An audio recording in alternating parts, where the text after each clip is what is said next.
not tell your story is to ride on a roller coaster with your eyes shut and your ears plugged.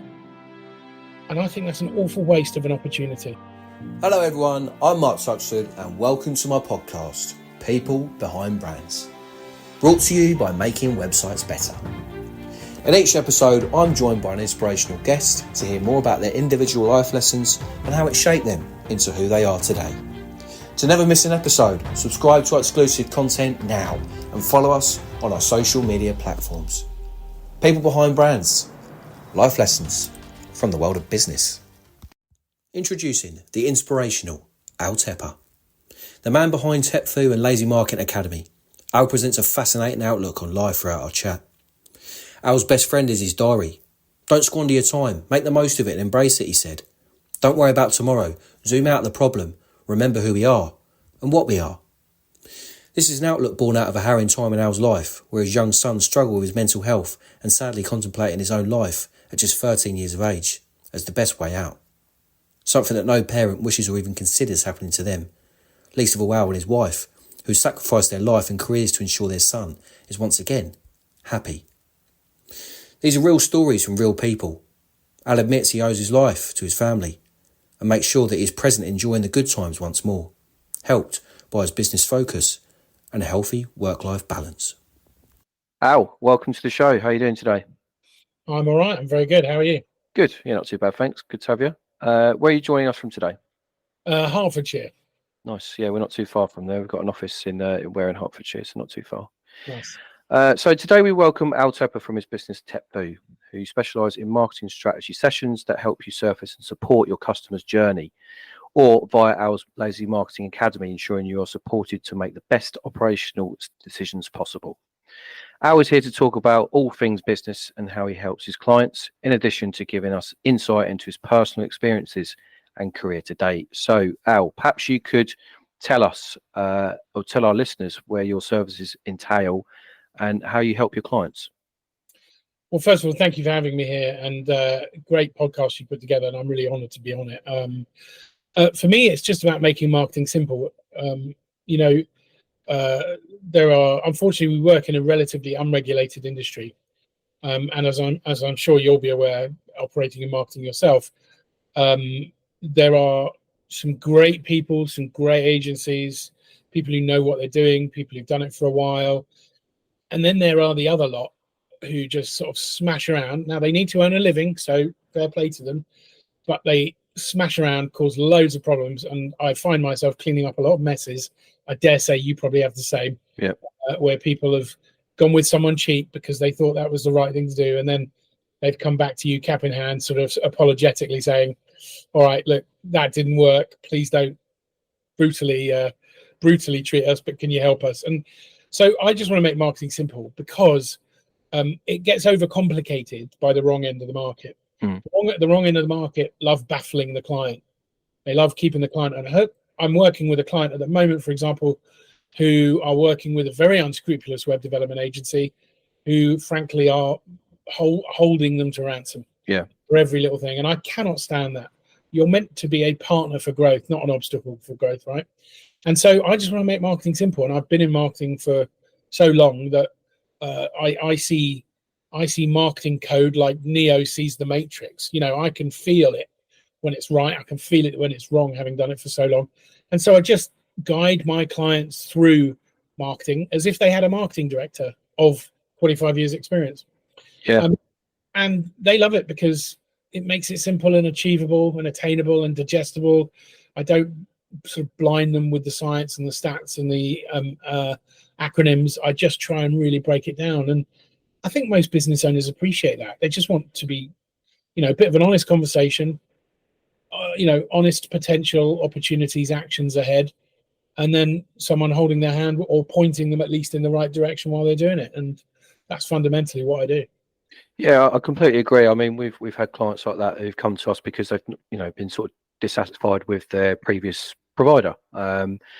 And it's a lot of it is dark arts, especially when it comes down to things like SEO, because the provider won't tell them how they're doing it. But you should, the client should know. They should be kept up to date, given insight as much as possible. But one of our brand values at Making Websites Better is telling the truth. It's not honesty, it's telling the truth, because honesty is like when you've been caught out by doing something wrong. But telling the truth straight away, even if it does us out of some work, is actually the best way to go about it. But in terms of context for TepFu and also Lazy Marketing Academy, what sort of services are you providing your clients? Well, the first part is at the strategy end. So we'll build the marketing strategy, whether the company has yet to launch, in which case our marketing strategy will go off to the brand agency so they can then unpack it and build out. It will then go off to the digital agency to then build all of the assets, build all of the channels, serve the assets, serve the channels. So the marketing strategy really is, if you like, in building terms, the blueprint of the structure we're going to create. And then obviously I would call the creative agency the interior designers, and I would call the digital partner the builder, the actual builder who's going to actually make it real.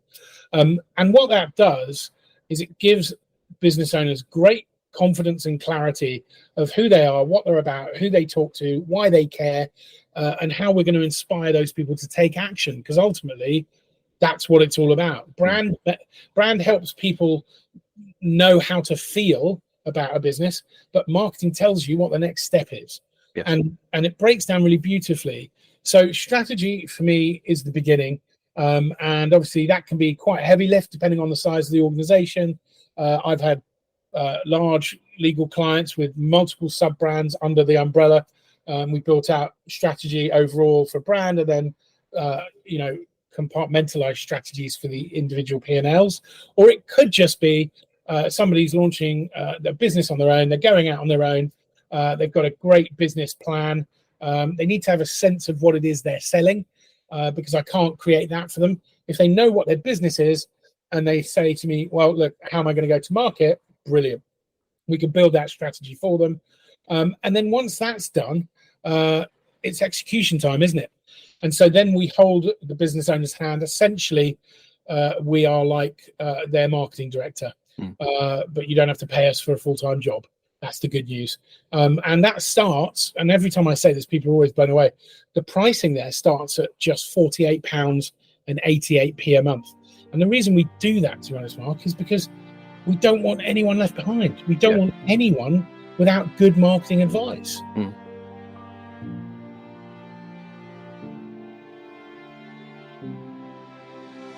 I mean, take us back to the beginning of your own business journey and why you decided to create, the companies that you're involved in today. What was the kind of reason behind that? Well, I'd always worked. I mean, like most people, I think, left school. Interesting story there, but that's a different story. Didn't really graduate school. Didn't get A levels. Basically, got 5 GCSEs, and I went to work. I in a roundabout way, I got to university, did a degree, did a master's degree, and got a job in publishing. And I worked until 2015. So from 1998 until 2015, I put the shift in. And my last role, I had a 10% stake, and we sold it. And I just thought, right, I don't ever want to work for anyone again. I want to work for me. I want to be the captain of my own ship. And I had some clients that came with me, and so I felt very capable of doing that. And I've never really looked back. I mean, I'm not going to lie and say it's all, Mark, it's been a breeze. It's been so easy. It's been a straight line of growth. It's been absolutely bed of roses. Has it like hell? Yeah. On the contrary, what a journey. I wouldn't change it for anything, though. And I think the biggest reason was I believed in myself more than I believed in anybody else. And I think that's a fair thing I think we should all believe in ourselves more. Yeah. I think part of the problem is we believe in ourselves not enough. And so I thought, look, I can consult. I'd had some good advice from some very senior marketers that I'd been working with, C-level in blue chip, who backed me and were behind me. And so I just sat down and said, right, I'm going to do this. I'm going to take a couple of months out, build my proposition, and eight years later, here we are. TepFu. Yeah. I mean, so you touched upon there your your previous career and previous roles. So how do you feel those experiences actually have led to you being a business owner today? What sort of things have you took from that? Well, I mean, we're a sum of our own experiences. You know, I wouldn't be who I am today doing what I do today without everything that I've experienced. So I have all of my past, the good bits and the bad bits, to thank for me today, right? And I think in business, you know, I've learned a lot in the last 8 years, but in the first sort of 17 years when I was working for other people, I was a sponge. I paid attention. I listened. I may not have looked like I was listening, but I was. Mm. And I learned an immense amount. And when you know, the primary objective in business is learning and growing. Most people think it's revenue. Revenue comes when you learn and grow. If you don't learn and grow, you might get lucky with some revenue, but you won't sustain it because the whole point is the river's changing every moment of every day. And if you're navigating that river, you need to see how it's changing. Being in business is great. It's the most fluid game I've ever played. And it's a very serious game. If I don't play it well, the missus will have a go at me. You know, so you've got to play it well. Everything's at stake: your mortgage, your rent, your life, your wife, your kids, your family, your husbands, whatever. And so it's the best game I've ever played, if you know what I mean. Yeah. And I don't think I'm employable now. I don't think I could work for somebody else because I really enjoy being the lead decision maker. Yeah. You know? Yeah. Well, that's what it's all about. That's why people go into having their own business at the end of the day, because they want to have their own sort of work-life balance, but also be responsible for their, I guess, destiny in some ways. So yeah, but in terms of your mission in life, your why is it you do what you do? What is your mission? I love this question. Thank you for asking it. It's not my kids. And to anybody listening to this, stop saying it's your kids, because you had a why before you had kids. You've probably forgotten it and you need to remember it. And a lot of what I do is I've often been called a business therapist because I make CEOs cry in the right way, because I reconnect them to what mattered to them when they started the business 20 years before they had kids. And so it's easy to say my why is my kids, and I'm not knocking it. But trust me, if you dig deeper, you've got a bigger why than that. Of course, your kids are your why. So for me, ultimately, my why is I love serving people and leveraging technology. And so my why is to help other people escape corporate like I did, because I don't think it's a very positive environment for a lot of people. I think I can count on one hand the people I know who have glorious, glittering, happy corporate careers. The majority of people I know in those roles are overworked, underpaid, underappreciated, haven't seen their kids because they have to work. They leave the house at 6:30 and they get home at 8, and then they have to work on weekends and evenings to serve the employer because they take a pound of flesh. So when you go out on your own, when you've got your own business, what a tragedy it would be to have to go back. So my why is no one gets left behind. I don't want anyone going back. Yeah. I want to come hell or high water, I want to find a way for your business to be sustainably generating revenue for you, not because I want you to make money, but because I want you to have the freedom that I enjoy. Yeah. You know, I can choose to not work a day if I don't wish to, with very little notice. If I've got family requirement, you know, the flexibility I have is liberating. Yeah. And it's also really good for my mental health. You know, I'm 52 in a month. If I was still dragging myself into London the same way I was, 20 years ago, I don't think I'd have survived. I mean, it's really demanding and really stressful. I mean, it's a boiling hot day today. I mean, I could be driving a cubicle in London. I could have had to get on the tube in this hot weather. I think I'd rather crawl over glass. I can't think of anything worse. Yeah, it's quite unbearable when you. Yeah, so I like helping other people get where I am, really. Yeah. We're obviously recording this episode in July. We're coming towards the end of July, and on the one day of summer that we've actually got. Yeah, exactly.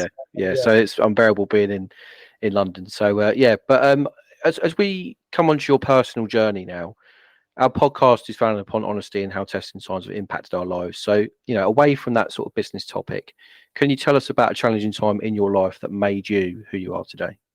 Yeah. So I have to give everyone a trigger warning because this might challenge and trigger an upset. But I have one son. He is going to be 19 in a couple of months, and he's a wonderful lad, very bright, very intelligent, chip off the old block, but way better than me. And up until the age of 8, he was king of the hill. When he was at school, the kids followed him around. He was the funniest in the class. He was just, life was at his feet. The world was at his feet. It was wonderful. And then something changed, something we can't really put fingers on it, but something changed. And we recognized that he had a couple of gentle, if you would call them, disorders. He had an auditory disorder. He had a sensory disorder. He took an IQ test and could only bother to finish half of it, and he got 124. So we knew he was smart. We knew he was gifted. He's a very intelligent kid, but school started to go wrong. And as school started to go wrong, sadly, most teachers, as lovely as they are unsupported by successive governments and by successive head teachers who really only care about Ofsted.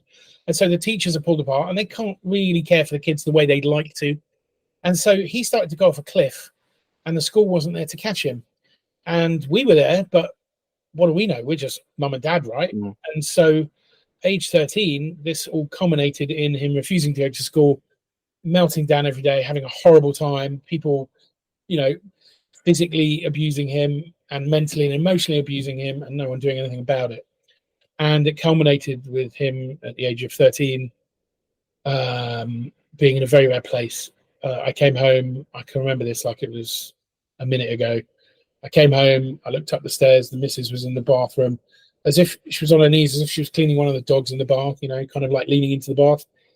And she was crying, so I shot up the stairs, obviously, suddenly very concerned, got to the bathroom. She's leaning into the bath crying.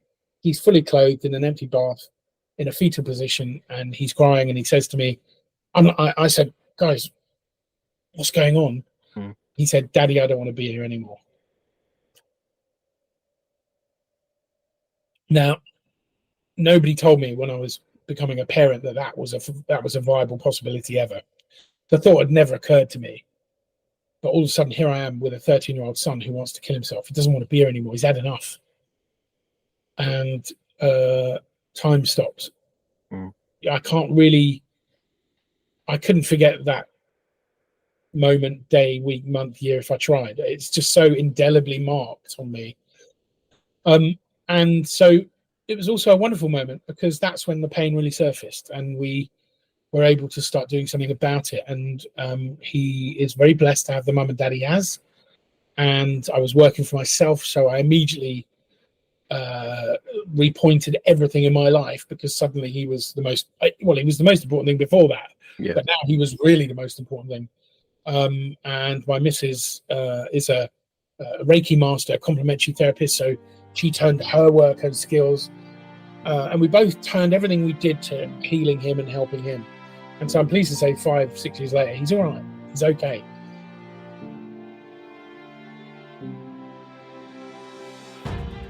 I mean, we've discussed how much of a strong bond that you as a family, you as a unit have. So when you think about work, tasks, projects, how do you sort of deal with that in and around, your personal time, your personal time with your family? How much of an impact does that have on your family time? Well, it's been a really interesting journey over the last 10 years, going out of working for other people and into myself. Because the one thing I've had to get really good at is time management. And anyone that's listening to this, go on any courses you like, but until you are an absolute ninja at time management, you are not going to achieve what you want to achieve. And the reason for that is you can find more of everything else apart from time. You can't even scale time truly, because there's only one of you, and you live 1 second at a time, and you can't live 2 seconds at a time. Now, there's 40 hours in a working week, and I don't like working all of them anyway. I like to have time to myself.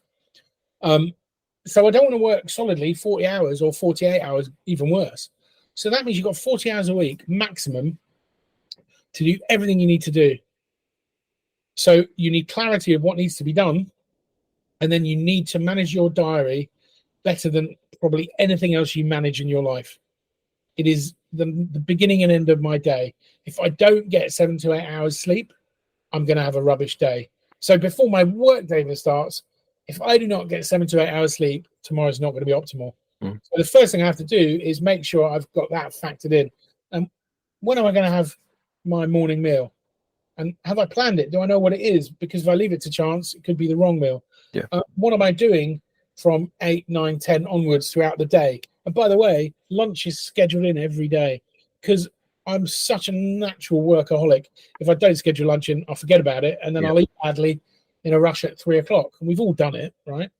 And so I'm literally micromanaging my time in 15-minute, 30-minute, and 60-minute blocks so that I can optimize the use of that time to be as beneficial to me, my family, and my business. So the first thing is get a default diary. If you don't know what a default diary is, look it up. Work out your time bank, how much time you have. Work out your time budget, how much time you need to spend on actually executing marketing, admin, finance, whatever. And if you don't have a business coach, if you're in business and you don't have a business coach, you're nuts. Why would you be in business and not have a business coach? Yeah. And don't just hire any business coach. Hire a business coach who's actually run a business before, right? Because like it's an unregulated market as well. And there are some great business coaches who haven't run businesses before. But as a rule, why would you go to a business coach who hasn't run a business or doesn't want run another business today? You know, these are the foundational steps. They don't tell us this stuff. But if you schedule, if you plan, you will move forward. If you don't, you'll just be winging it. And you might make advances, but let's face it, Usain Bolt has more coaches, not less. Yeah. But he's a gold medal winner. Yeah. Probably has a coach who tells him how to chew. He probably has another coach who tells him what his stride looks like. He probably has another coach who tells him what to do with his shoulders, how to sleep. He probably has an army, an entourage of people micromanaging everything. And that's why he's the world's fastest man and a gold medal winner on multiple occasions. It's not an accident. You find me any winner in any field, athlete, business, music, and you think it looks easy because they make it look easy. If you pull the covers off and look at the work that goes into it, you know, Michael Jordan said, for every point I've scored, I've missed 10,000 shots. Yep. And that's the reality. You've got to put the work in. So if you've got to put all that time in, manage that time well to get the most out of that work. And that's what I've learned. There's no time left to squander. You've got to really get yourself organized. Take it seriously. Yeah, no, I completely agree. So I'm interested to find out a little bit more actually in what Al Tepper likes to do when he's not the businessman, when he's not the family man, because obviously these two facets to your life take up a lot of time. So what is it that you like to do when it's just you? I switch off and leave my phone for 24 hours over the weekend. I will not touch my phone for 24 hours. And during that 24 hours, I try not to look at screens at all. If the TV's on, I'll look at it. But I read. For that 24 hours, I read. And I've rediscovered reading. Because I used to read back in uni. I mean, I read loads.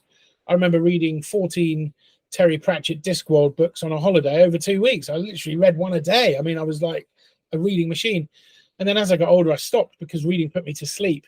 But reading is wonderful therapy. And especially in a world where, you know, our screens dominate. Yeah. So that's one thing I do. The other thing I love to do, I love to hang out with friends, play a bit of poker. I'm not very good, but I would say that, obviously. And I'm also a massive American football addict, specifically the Green Bay Packers.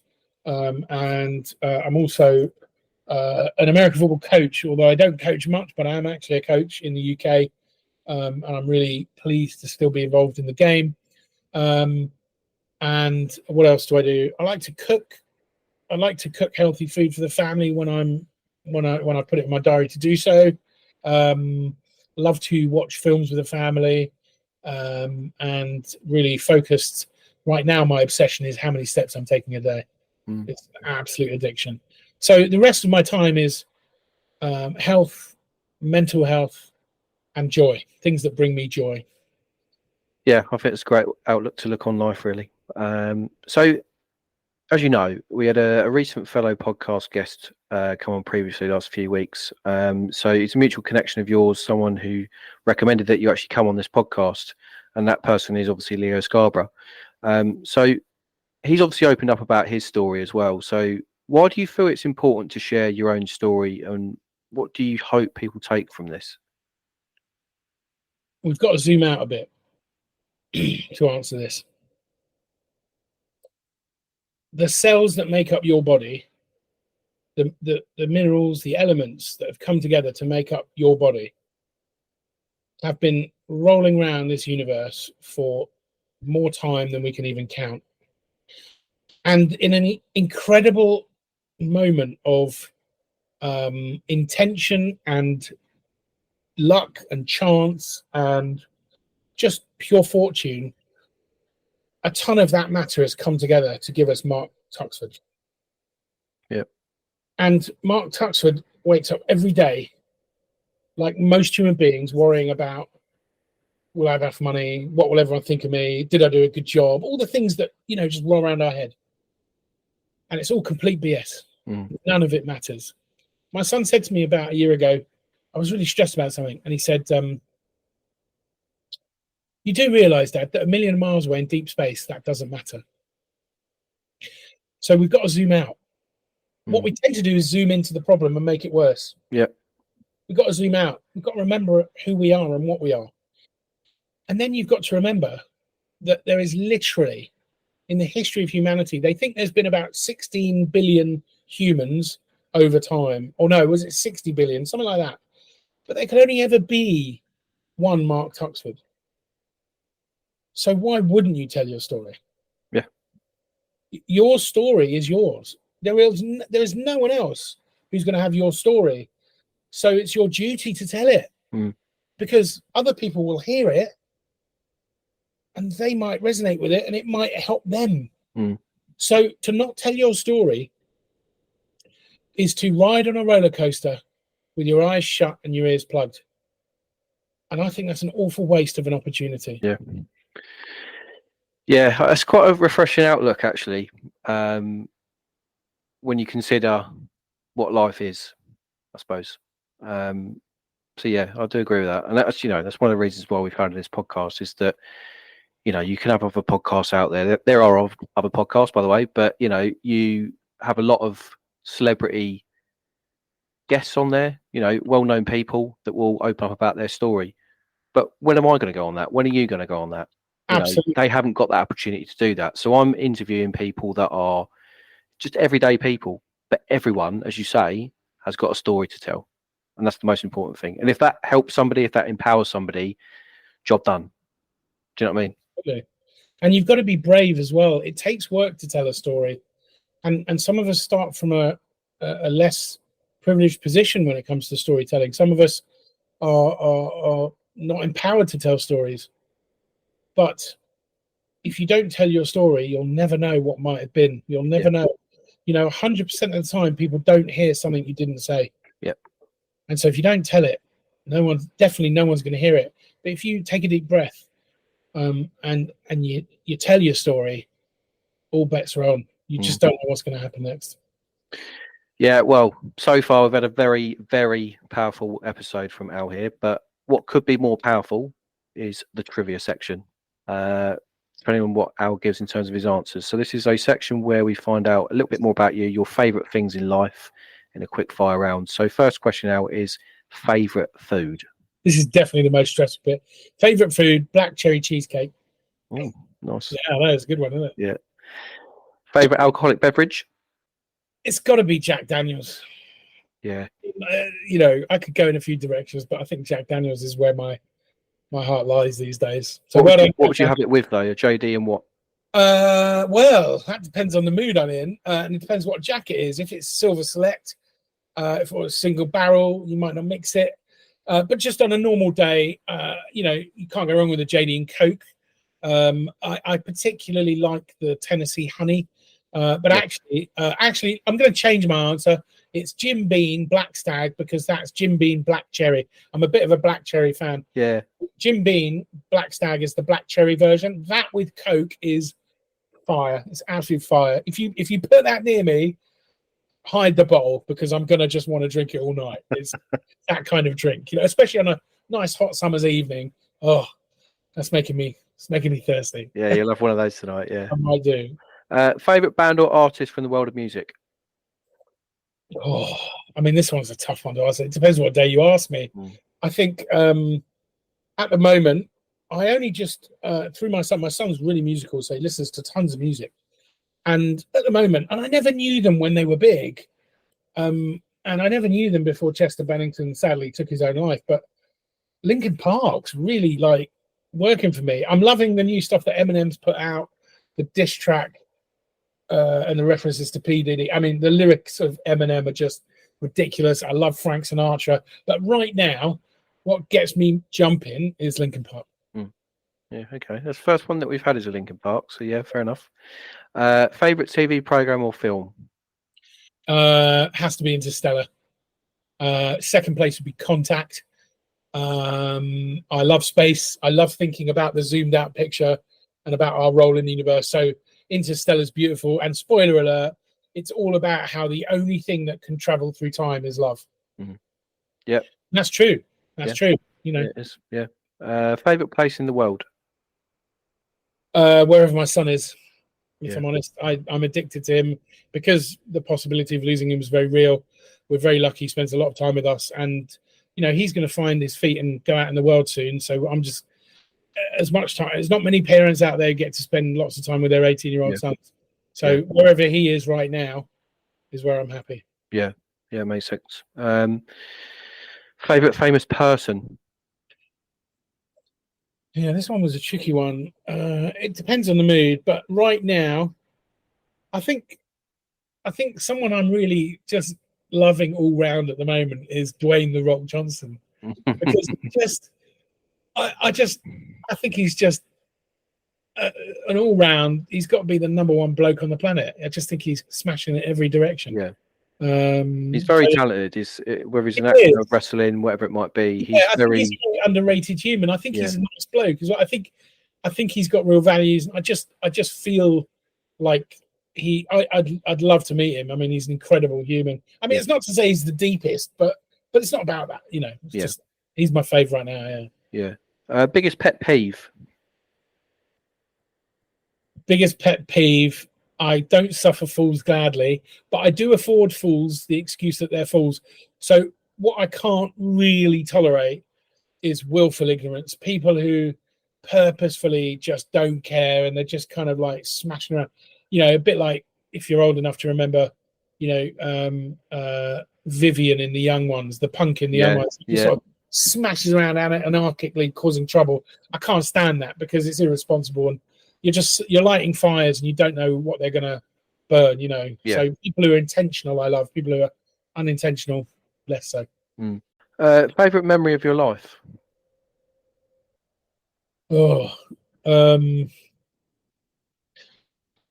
conversation, my last conversation with my dad 2 weeks before he passed away, literally incredible. Scooping my son out of a water bath and being the first human to hold him. Do you remember the obviously you just mentioned the last conversation with your dad? Do you know what was said? Do you remember? Yeah. My dad's an interesting fellow.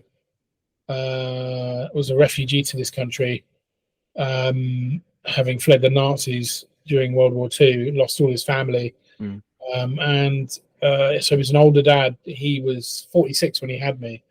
And he said to me, I said to him on that occasion, things don't look like they're going very well, Dad. It looks like we're accelerating to the edge of a cliff here. He was getting sicker and sicker. And so I said, if ever you're going to tell me the meaning of life, now might be a good time. And he looked and thought for a second, and he said the words that just etched on my soul. Think about them every day. And those words were, live the life you've got. Yeah. And I take that two ways. First of all, it doesn't mean don't be ambitious and don't settle. Live the life you've got means be present. Yeah. Where are you right now? Live that. And the other thing is you're full of life. Go and live it. You're a vessel containing lots of life. You've got lots of life. Don't waste it. It's again that same point. Don't not tell your story. Yeah. Don't not live your life. Yeah. Yeah. Yeah. No, I get that. Biggest achievement so far?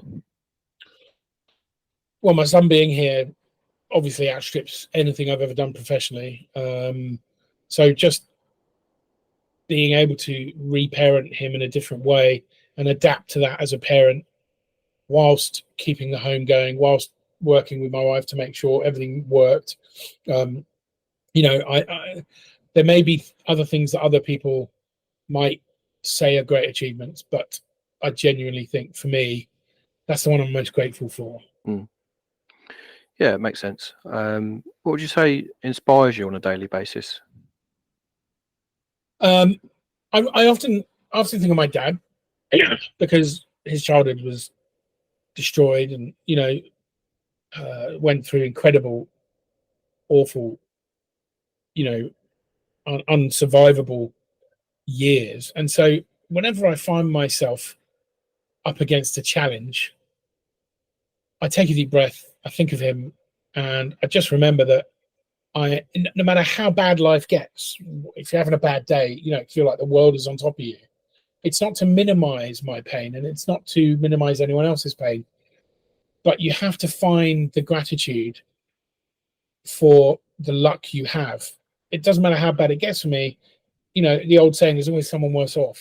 And that doesn't help. If you cut your arm off, saying to someone, well, there's always someone worse off. Someone's cut both arms off. It doesn't stop the pain, but it does remind you that people have survived worse. And I always say, and I take great comfort. I heard I don't know who said it, but I regularly remind people that you've survived 100% of your worst days. Yeah. So the odds of you surviving your next worst day are really high statistically, almost guaranteed. Yeah. So whatever is in front of you, deep breath, head down, write a list, get on with it. You're only human, can only get so much done, and have a great night's sleep. Don't beat yourself up for not being perfect, because no one is. And there's no success in perfectionism. There's only madness in perfectionism, because you can never get to perfect, can you? Yeah, I completely agree with that. So last question of the questions for the quickfire round. 3 guests you would invite to a dinner party. Oh, yeah. I actually wrote a note on this because I spent a lot of time thinking about this. And again, it depends on the mood you catch me in. But I settled on the Dalai Lama, The Rock, and my dad. Yeah. Because I've got a lot of time for the Dalai Lama.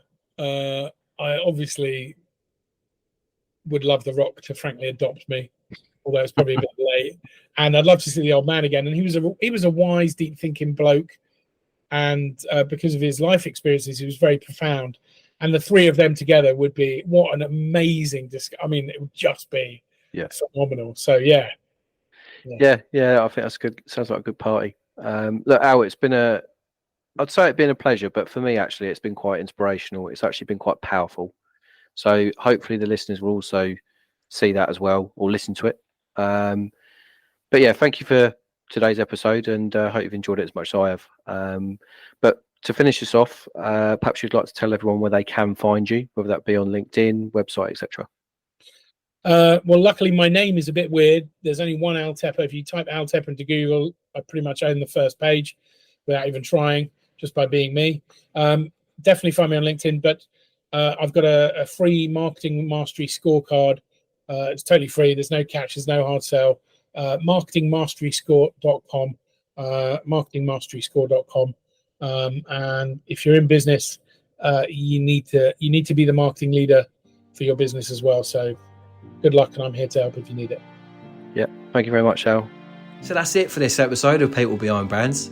If you like what you heard today, do yourself a favour, subscribe to our exclusive content now, and follow us on our social media when you search People Behind Brands podcast or at podcast PBB. Join us next time for a brand new guest as we explore more life lessons from the world of business. We'll see you soon. Ta-da!